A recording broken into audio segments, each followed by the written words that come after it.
최근 그 출판된 책들 가운데 이런 책이 있어요. 회의주의자 쇼펜하우어의 모욕의 기술이라는 책이 지난 4월달 말에 출판됐습니다. 이 책은 쇼펜하우어, 여러분 아시죠? 그 세계 10대 철학자 가운데 한 사람으로 손꼽히는 그 쇼펜하우어가 그 욕한 것들, 욕들, 쇼펜하우어의 그 욕설을 모아놓은 모음집입니다.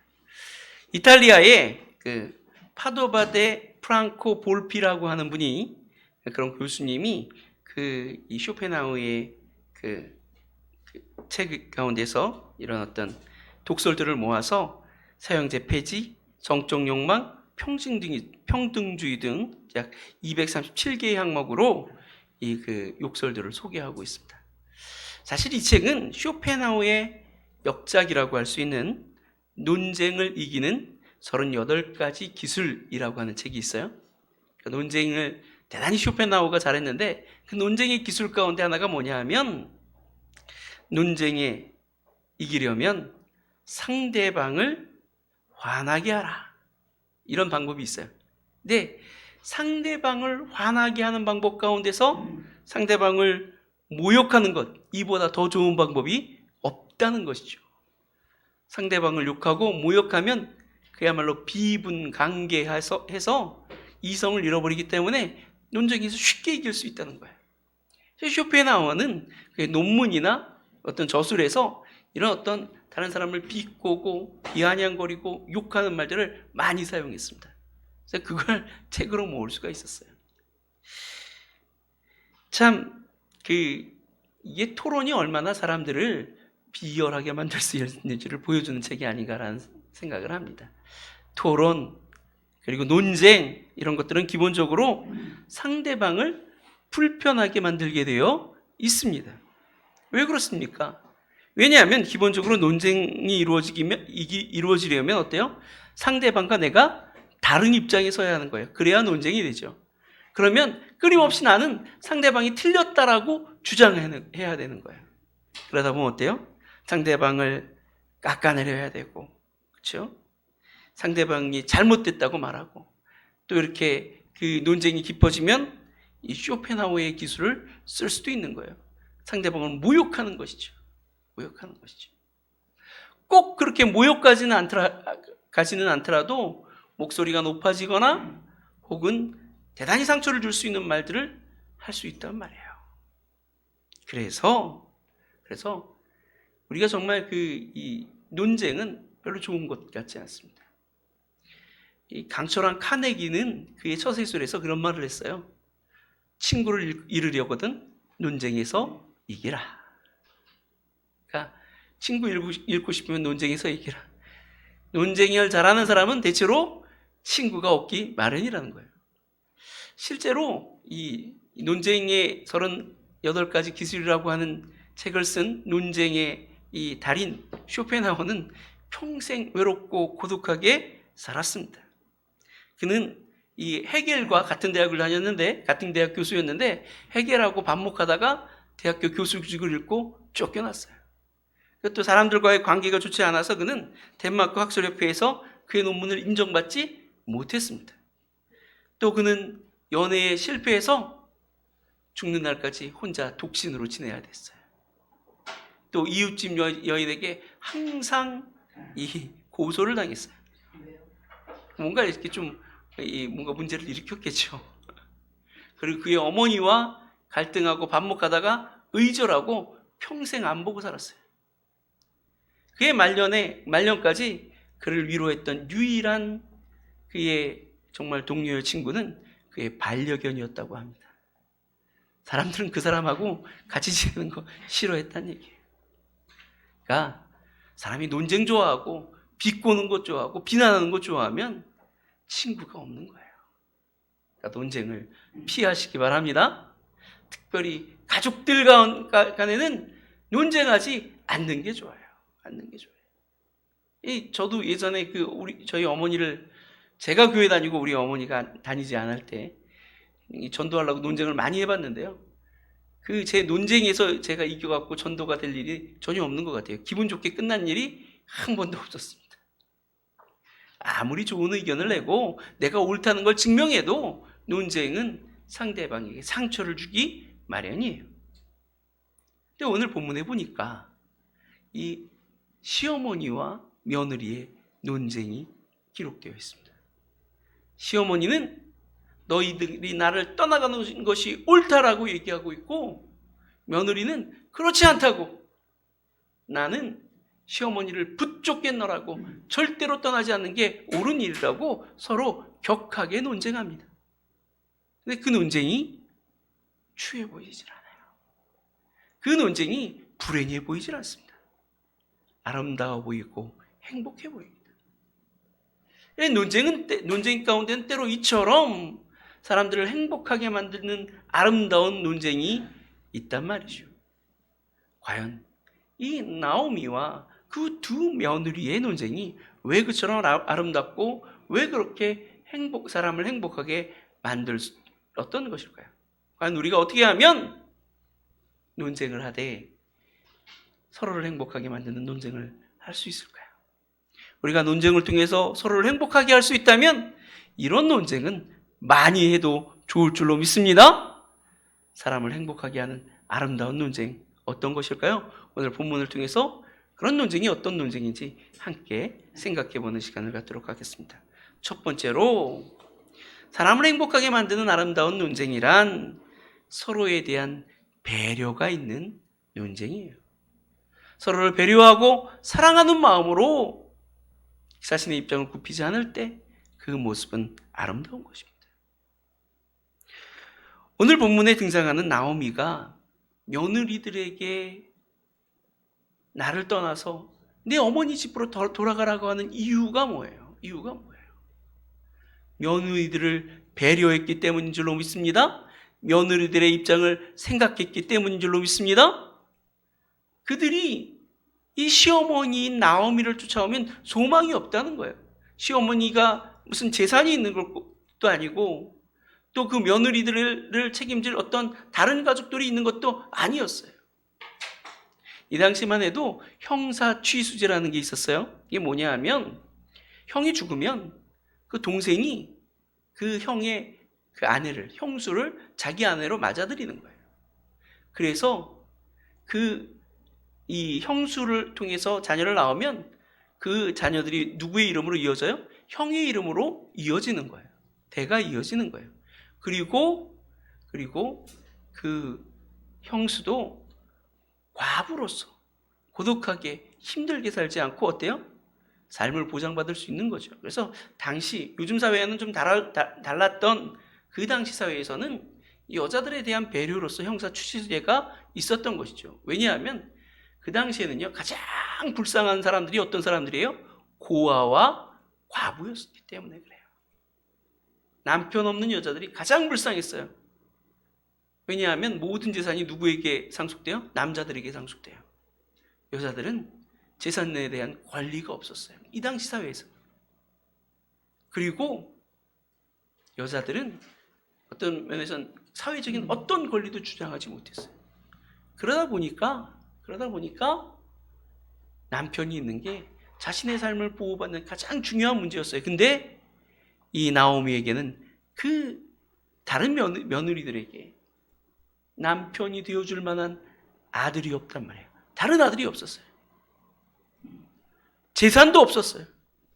나오미 따라오면 고생이 하는 게 불보듯 뻔해요.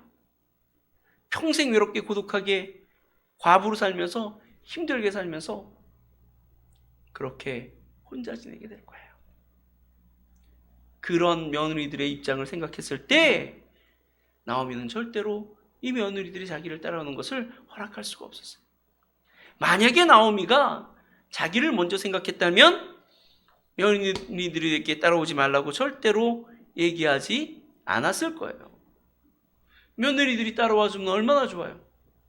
자녀도 없고 재산도 없고 힘도 없는데 이제 살 길이 막막한데 며느리들이 옆에 있으면 그래도 굶지는 않을 거 아니에요. 어떻게 해서든지 먹고 사는데 도움이 될 거 아니에요. 네, 자기를 생각하지 않았어요. 며느리들을 생각했어요. 며느리들은 왜 나오미를 따라가겠노라고, 그렇게 붙잡겠노라고 울면서 매달립니까? 자기들 생각해서가 아니에요. 어머니가 홀로 고독하게 외롭게 이렇게 죽어가는 걸 생각할 때 도저히 견딜 수가 없었던 거예요. 어머니를 먼저 생각했기 때문에 그런 거예요. 그들의 논쟁은, 이런 옥신각신은 서로를 사랑한 배려였고 사랑이었어요. 그래서 그 논쟁이 아름다울 수 있었고, 그 논쟁을 통해서 모두가 행복해질 수 있었던 줄로 믿습니다. 우리가 이런 논쟁은 많이 해야 돼요. 상대방을 배려해서 상대방을 더 돕겠다고, 더 희생하겠다고 말하는 이런 배려들이, 이런 어떤 논쟁들이 많아져야 될 줄로 믿습니다. 예전에 그런 일들 많이 있었어요. 이렇게 누가 집에 왔다 가면 차비 갖고 와라고 막 줘요. 그럼 아니라고, 안 받겠다고. 왜 차비를 주냐고. 내가 용돈을 드려야 되는데 왜 차비를 주냐고. 옥신각신해요. 그러다가 싸울 판이에요. 근데 왜 주겠다고 그러고 왜 안 받겠다고 그래요? 멀리 온 분, 혹시 돌아가는데 차비 없을까 봐, 점심 끼니도 못 먹을까 봐, 어렵게 살 땐 그랬잖아요. 그럴까 봐 챙겨주는 거죠. 안 받겠다는 건 왜 그래요? 그 집 형편도 어려울 텐데 나 생각해서 주는구나 라는 생각이 드니까 도저히 받을 수가 없었던 거죠. 그래서 막 보면 돈을 주면 차 안에다 집어던지고, 또 차 안에서는 받아갖고는 차 밖으로 집어던지고, 이랬던 적이 많이 있었어요. 요즘 별로 그러지 않는 것 같아요. 옛날에 어렵게 살 때, 한 푼이 귀할 때 그랬죠. 서로를 향한 배려였고 사랑이었어요. 그런 모습이 아름다운 거였어요. 근데 오늘날에는 그런 모습들이 사라져버렸습니다. 그런 아름다운 모습이 이어지기를 소망합니다. 어떤 한 노부부가 있었어요. 이 노부부는 행복하게 살았어요. 자녀가 아들이 넷이 있었는데 네 아들이 다 잘 됐어요. 다 이렇게 성공적인 삶을 살고 있어요. 근데 아들한테 좀 자녀들에게 패 끼치지 않으려고 둘이서 혼자 사는 거예요. 둘이서 사는 거예요. 그러던 와중에 남편이 그만 세상을 떠나고 말았어요. 어떻게 했어요? 이제 장례를 치르고 가족들이 모였습니다. 자녀들이 모였어요. 이제 어머니 누가 모실 거냐? 이제 어머니 저렇게 혼자 살게 할 수 없지 않느냐? 이 얘기를 나누는 거예요. 큰아들이 말합니다. 야, 나는 지금 밥벌이 중이야. 집에 아무도 없어. 어머니 모실 사람이 없어. 그리고 야, 우리 아내가 그 직장 갔다 와서 어떻게 어머니를 모시냐? 네가 좀 해라. 그러니까 두 번째 아들이 그렇게 말합니다. 형, 저는 주말 부부예요. 우리도 일주일에 한 번 얼굴 보기도 어려워요. 무슨 어떻게 이런 와중에 부모님을 모실 수가 있겠어요? 세 번째 아들한테 말합니다. 그러니까 세 번째 아들이 말해요. 우리 아들이 고3이에요. 고3. 우리 아들이 고3인데요. 애들 신경 쓰기도 바쁜데 어떻게 어머니를 신경 써요? 어머니 오셔서 고생하세요. 막내 아들이 말합니다. 저희는 지금 가정 형편이 너무 힘들어요. 형님들이 좀 어떻게 어머니 좀 모셔주세요. 옥신각신 논쟁이 이어집니다. 결국 이제 어머니가 3주에 한 번씩 돌아가면서 어머니를 모시는 걸로, 계속 있으면 힘드니까 그럼 이제 내 아들이 3주에 한 번씩만 모시면 되니까 그렇게 돌아가면서 모시는 걸로 그리 했답니다. 이 이야기를 듣고 있던 그 어머니의 마음이 얼마나 아팠겠어요. 이게 우리 주변에서 흔히 보는 모습이잖아요. 이게 어렵게 볼 수 있는 희한한 모습이 아니에요. 요즘 누구라도 부모님 모시라고 하면 이렇게 힘들어합니다. 이런 모습들이 좀 바뀌어야 되지 않을까. 서로를 배려하고 서로의 입장을 생각한다면 이렇게 하지 않을 거예요. 어떻게 바뀔까요? 형들이 동생들 생각하면, 야, 내가 모실게. 너희들 많이 힘들지? 걱정하지 마라. 이렇게 말하고, 동생들은 아니에요, 형님. 형님, 그게 정말 이렇게 형수님도 밖에 나가서 돈을 모시는데 어떻게 모시겠어요? 형수님 너무 힘들어요. 내가 모실게요. 그럼 그 밑에 있는 동생이 그럴 거 아니에요. 아유, 맞벌이 하시면서 그 주말 부부가 어떻게 모셔요? 제가 모실게요. 이렇게 서로가 서로를 배려하면서 서로 모시겠다고 해야 이게 정상이죠. 이게 사람 사는 거죠. 이런 모습이 우리에게 있어야 될 줄로 믿습니다. 이런 논쟁이, 이런 토론이 우리 가운데서 벌어질 때 우리의 사는 세상이 더 행복해지고 아름다워질 수 있을 줄로 믿습니다. 성경은 우리에게 나보다 남의 입장을 먼저 생각하라고 빌립보서 2장에서 말하고 있어요. 배려하는 것, 먼저 생각해주고 그 입장에 서서 섬겨주는 것, 이게 그리스도인의 가장 기본적인 삶의 모습이어야 합니다. 오늘은 어버이 주일입니다. 어떻게 해야 우리가 어버이의 마음을 기쁘게 하고 어버이를 편안하게 해드릴 수 있을까요? 부모님의 입장을 먼저 생각해 드리는 거예요. 내 입장, 내 위치, 내 마음 먼저가 아니라 부모님의 입장, 부모님의 형편을 더 먼저 생각해 드려야 될 줄로 믿습니다. 그리고 자녀들이 서로가 서로의 입장을 먼저 배려하고 먼저 생각해주는 그런 입장에 설 때 모두가 행복해질 수 있을 줄로 믿습니다.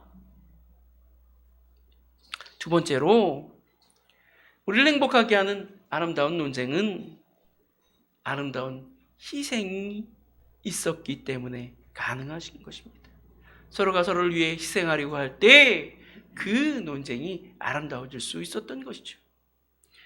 오늘 나오미가 그 며느리들에게 돌아가라고 말할 때는요, 자신의 삶을 다 던져버리겠다고 하는 결단이 서 있었기 때문에 이런 말을 할 수 있었던 거예요.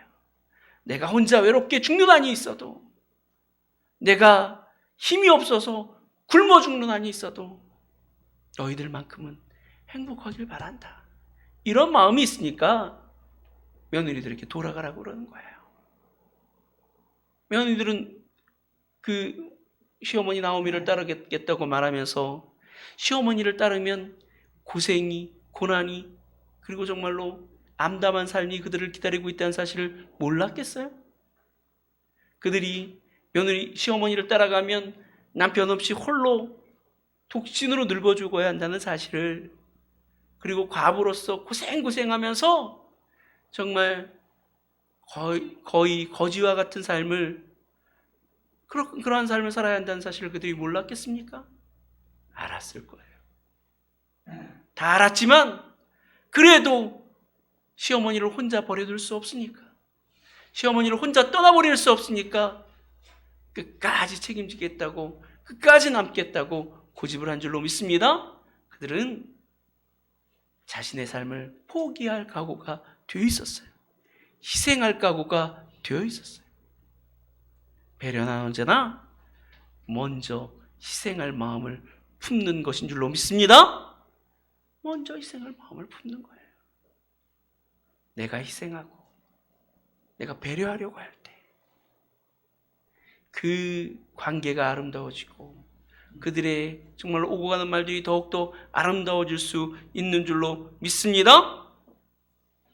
결국 배려하지 못하고 그리고 또 상대방을 이해해 주지 못한 이유가 뭐예요? 희생할 각오가 서지 않기 때문이죠. 희생할 결단이 서지 않기 때문입니다. 희생 없는 사랑은 없습니다. 희생 없는 그런 희생 없는 헌신은 없는 거예요. 배려는 없는 거예요. 그러므로 우리가 누군가를 사랑하고 배려하고 섬기려 한다면 반드시 자신의 삶을 희생할 것을 각오하는 자가 되어야 될 줄로 믿습니다. 그런 결단을 내릴 줄 아는 자가 되어야 될 줄로 믿습니다. 부모님 섬기는 거 늘 어려운 일이에요. 나의 삶이 희생되는 일이에요. 그걸 결단하지 못하면요, 분명히 섬기고 모실 수가 없는 거예요. 없는 거예요. 예전에 그런 일이 있었어요. 그러니까 지금부터 한 40년도 더 지난 일인데 1962년도 2월 10일 날 여수 남국민학교에서는요. 남국민학교 졸업식에는 그 어머니와 딸이 노력상이라는 걸 받았어요. 이게 이제 신문에 났는데 이 노력상이 어떤 노력상이냐 하면 6년 동안 도저히 학교에 나올 수 없는 그 엄마와 딸이 6년을 하루도 빼먹지 않고 학교에 출석한 거예요. 중년 중년인 여인과 딸은 이제 외딴 섬에 살았어요. 이 섬에는 딱 5가정 20명 정도가 살고 있었대요. 20명 정도가 살고 있는 작은 섬이죠. 그러니까 이 섬에 왔다 갔다 하는 배가 없어요. 배를 이제 이 섬에서 나오려면 자기들 배를 손수 노저어서 나와야 되는 거예요. 노저어서. 한 20여리 정도가 된다고 합니다. 20리면 대단히 먼 거리죠. 100km. 그렇죠? 20여리를 노저어서 나와야 되는 거예요. 근데 이제 그 딸이 학교 갈 나이가 9살이 돼서 학교 갈 나이가 됐는데 이제 엄마가 남편한테 얘기한 거죠.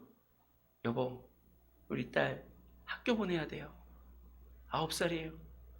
그러니까 남편이 말합니다. 아니 도대체 어떻게 학교를 보내겠다는 거예요. 배가 있는 것도 아니고. 누가 아침에 걔를 학교를 데려다주고 누가 데려오겠어요. 안 될 말이요. 그렇게 딱 잘라 말았는데 이 엄마는 딸을 위해서 학교에 이렇게 입학 신청을 하고 이제 매일 아침마다 새벽마다 일어나서 딸을 깨워서 배에 태웁니다. 비가 오나 눈이 오나 바람이 부나 그 20리길을 노저어 가는 거예요.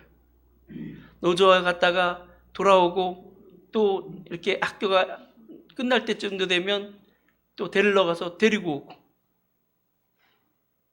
이런 희생을 6년 동안 거의 하루도 빠짐없이 계속했다는 거죠.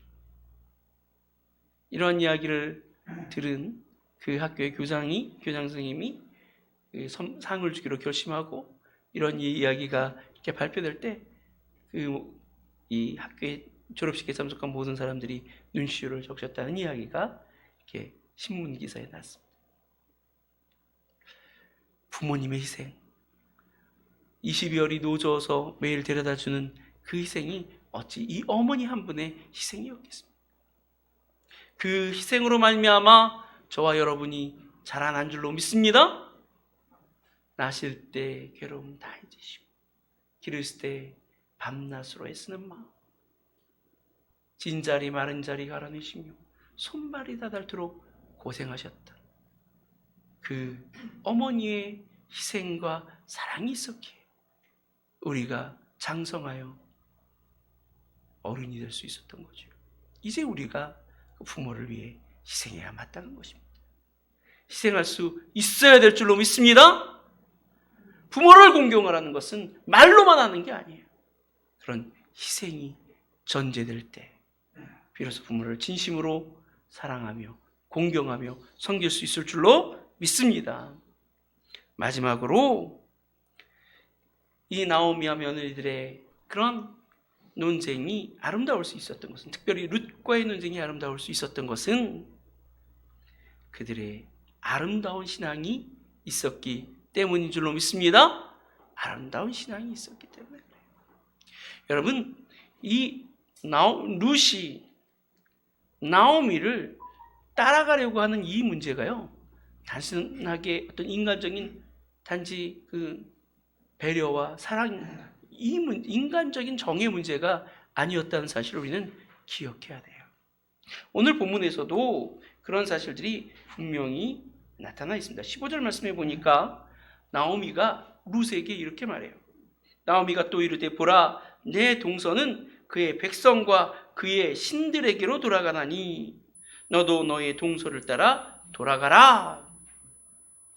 그러니까 나오미가 이 룻에게 그 집으로 돌아가라고 하면서 단지 그 어머니의 집으로 그 백성에게로 돌아가라고 한 것이 아니라 신들에게로 돌아가라고 말했어요.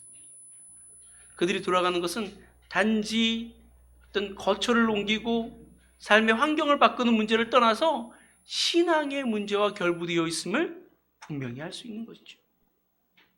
어머니를 떠나는 건 어머니가 믿었던 하나님을 떠나는 거예요. 어머니를 따르는 건 끝까지 그 하나님에 대한 신앙을 포기하지 않고 따르는 것을 의미했단 말이죠.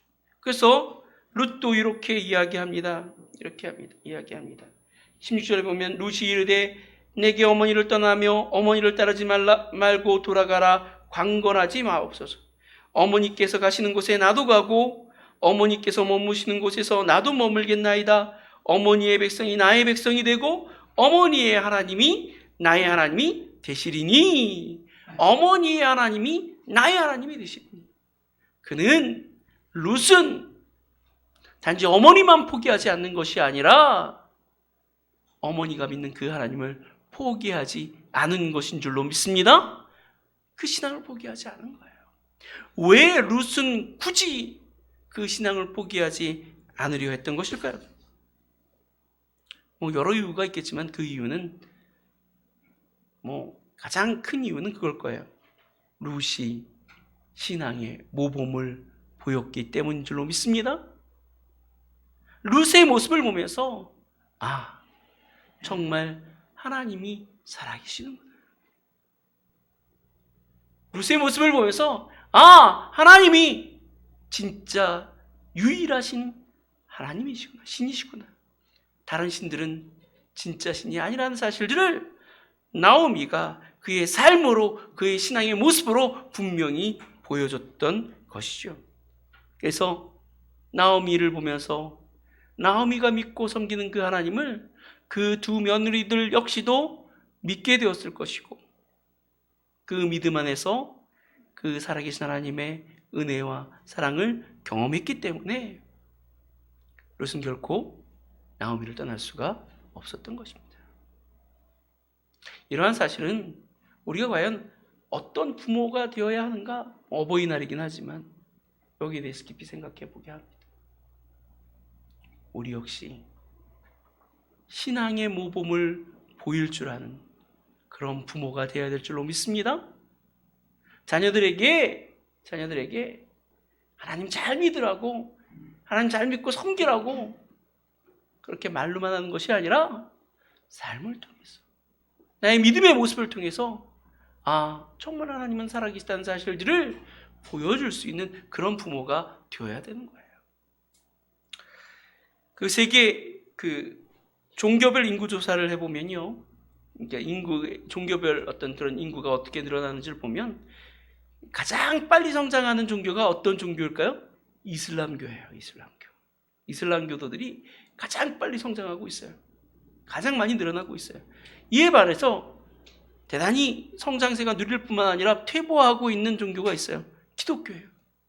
한때는 기독교가 세계에서 가장 많은 그 인구를 가지고 있었죠. 근데 지금 점점 그 수가 줄어가고 있어요. 이 종교학자들은 그 이유에 대해서 이렇게 말합니다. 이슬람교는 그 전도가 종적으로 이루어지는 반면에 기독교는 그 전도가 횡적으로 이루어진다는 거예요. 무슨 말이냐 하면 이슬람교에서 그 전도라는 게 따로 이렇게 있는 게 아니에요. 아버지가 절대적인 권위를 가지고 종교적인 제사장으로서 그 자녀는 어렸을 때부터 아버지의 가르침 가운데서 그렇게 자라나는 거예요. 그러니까 그들은 이 권위를 가지고 있는 아버지의 절대적인 가르침과 그리고 어떤 교육 아래서 그냥 태어나자마자 이슬람 교도로 자라가는 거예요. 그런 세계관 속에서 그 외에 다른 것들을 생각할 수 없는 분위기 속에서 그게 쭉 자라가는 거죠. 그러니까 이슬람 교도는 자녀를 많이 낳을수록 어때요? 다 이 이슬람 교도들이 늘어나는 거죠. 근데 기독교는 어때요? 횡적인 전도에 많이 치중합니다. 나의 이웃, 내 주변 사람들, 그들에게 복음을 전하고 그들에게 정말 하나님을 만나게 하는 일에 최선을 다하면서 정작 자녀 교육을 이렇게 소홀히 하는 경우가 너무나도 많다는 거예요. 내 자녀는 자꾸 잃어버리는 거예요. 그러니까 어때요? 요즘도 교회를 보면 부모님들 세대니까 그 40대, 50대, 60대는 교회에 어느 정도 많이 있는데 20대, 30대, 10대가 없어요. 지금 그 한 500명 모인다고 하는 교회 목사님과 제가 이제 교제를 나누고 있는데 그 교회에도 청년들이 30명이 채 되질 않아요. 그 수천 명 모이는 교회에도 얘기를 들어보면 주일학교 학생들이 3, 40명 선에 머물러 있다는 거예요. 엄마 아빠는 교회를 다니는데 자녀들이 교회를 나오지 않아요. 교회를 나오지 않는데도 엄마 아빠들이 뭐 이렇게 특별한 교육을 하지 않는 거예요. 오히려 자녀들이 그 입시 때이 되면 교회 나오지 않는 걸 당연시하는 부모들이 너무 많다는 거예요. 그러다 보니까 어때요? 자녀들이 대학교 가면 교회 안 나와요. 세상과 접하면 교회 안 나와요. 그들의 삶 속에서 하나님을 만나지 못하고 하나님을 인격적으로 영접하고 하나님을 온전히 섬기지 못하다 보니까 거듭나지 못하다 보니까 교회 나오지 않는 거예요. 우리가 어떤 부모가 되어야 될까? 결국 신앙을 물려주는 것, 우리의 믿음을 물려주는 것보다 더 소중한 일은 없는 것 같아요. 신앙의 본을 보이고 믿음의 본을 보여서 그들로 하여금 믿음을 붙잡게 만드는 그런 자들이 될 때 그들이 믿음 안에서 효도하는 자녀들이 또 될 수 있을 줄로 믿습니다. 오늘 룻이 나오미를 따라갔던 그 이유가 바로 그의 신앙 고백에 굉장히 중요한 이유가 있다는 사실을 우리는 기억해야 될 줄로 믿습니다. 뒤집어서 생각해 보면 우리가 자녀로서 부모를 기쁘게 하는 기쁘게 할 수 있는 방법이 뭘까요? 우리가 하나님 잘 믿는 것인 줄로 믿습니다. 믿음의 부모는요, 그 자녀가 하나님 잘 믿는 것보다 더 기뻐할 만한 일이 없어요. 자녀들이 정말로 하나님 잘 믿고 하나님의 은혜 안에서 살아가는 것을 본다면 기뻐할 수 있어요. 만족할 수 있어요. 제가 올 시작하면서 이제 구종 때 그 세뱃돈을 줬잖아요. 이렇게 자녀들에게. 그래서 제가 이제 우리 주영이 때도 세뱃돈을 주고 다 이렇게 세뱃돈을 줬는데 우리 사모님이 저한테 그러는 거예요. 뭐라고 한마디 써주라고. 그냥 주지 말고 덕담이라도 한마디 써주라고. 그래서 제가 뭐라고 썼는지 아세요?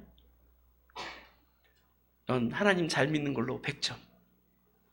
그리고 건강한 것으로 100점. 100점 만점에 200점이라고 써줬어요. 항상 하나님만 잘 믿어도 전 만족할 수 있을 것 같아요. 건강한 것만으로도 그래도 만족할 수 있을 것 같아요. 뭐 사회적으로 성공하고 잘 나가는 건 이후의 문제예요. 좀 그렇지 않아도 괜찮아요. 여러분, 하나님이 함께 하시면 그의 삶이 형통하게 될 줄로 믿으시길 바랍니다. 하나님이 함께 하시면 하나님께서 그의 삶을 평탄하게 하시고 순탄하게 하시고 행복하게 만들어 주실 줄로 믿으시길 바랍니다. 아멘. 하나님 믿는 게 하나님을 잡으면 다 잡는 거예요. 우리가 그런 모습을 부모에게 보일 줄 아는 정말 효도하는 자녀 되시길 바랍니다. 진심으로 믿음의 부모는 그 자녀가 하나님 잘 믿기를 간절히 바랍니다. 그 마음이 저의 마음이고 여러분 마음 아니겠어요? 뒤집어보면 부모님의 마음 아니겠어요? 그러므로 온전히 하나님을 잘 믿고 섬기는 저와 여러분 되시길 바랍니다. 그게 우리가 할 수 있는 최고의 효도가 될 거예요. 제하고 가장 친한 친구 중에 한 사람이 지금 미국 가 있는데 목사가 되는 이유가 뭐냐 하면 그 아버지가 목사님이셨는데 돌아가면서 그 형도 있었는데 그 손 붙들고 그렇게 그러셨대요. 넌 목사가 되라. 넌 목사가 되라. 고3 때 돌아가셨는데 그래서 신학교 들어왔다고. 그래서 목회자의 길을 걷고 있다고 이야기합니다. 어쩌면 그게 그 부모에 대한 가장 큰 아름다운 배려였고 신앙이었는 줄로 믿습니다. 그런 효도였는 줄로 믿습니다. 부모를 위해 아름다운 정말 배려, 아름다운 희생, 아름다운 신앙의 삶을 살아가는 그 진짜로 정말 하나님이 인정하시는 그런 아름다운 자녀들이 되시기를 주님 여러분 간절히 축원합니다. 이 시간 우리 다 같이 기도하겠습니다.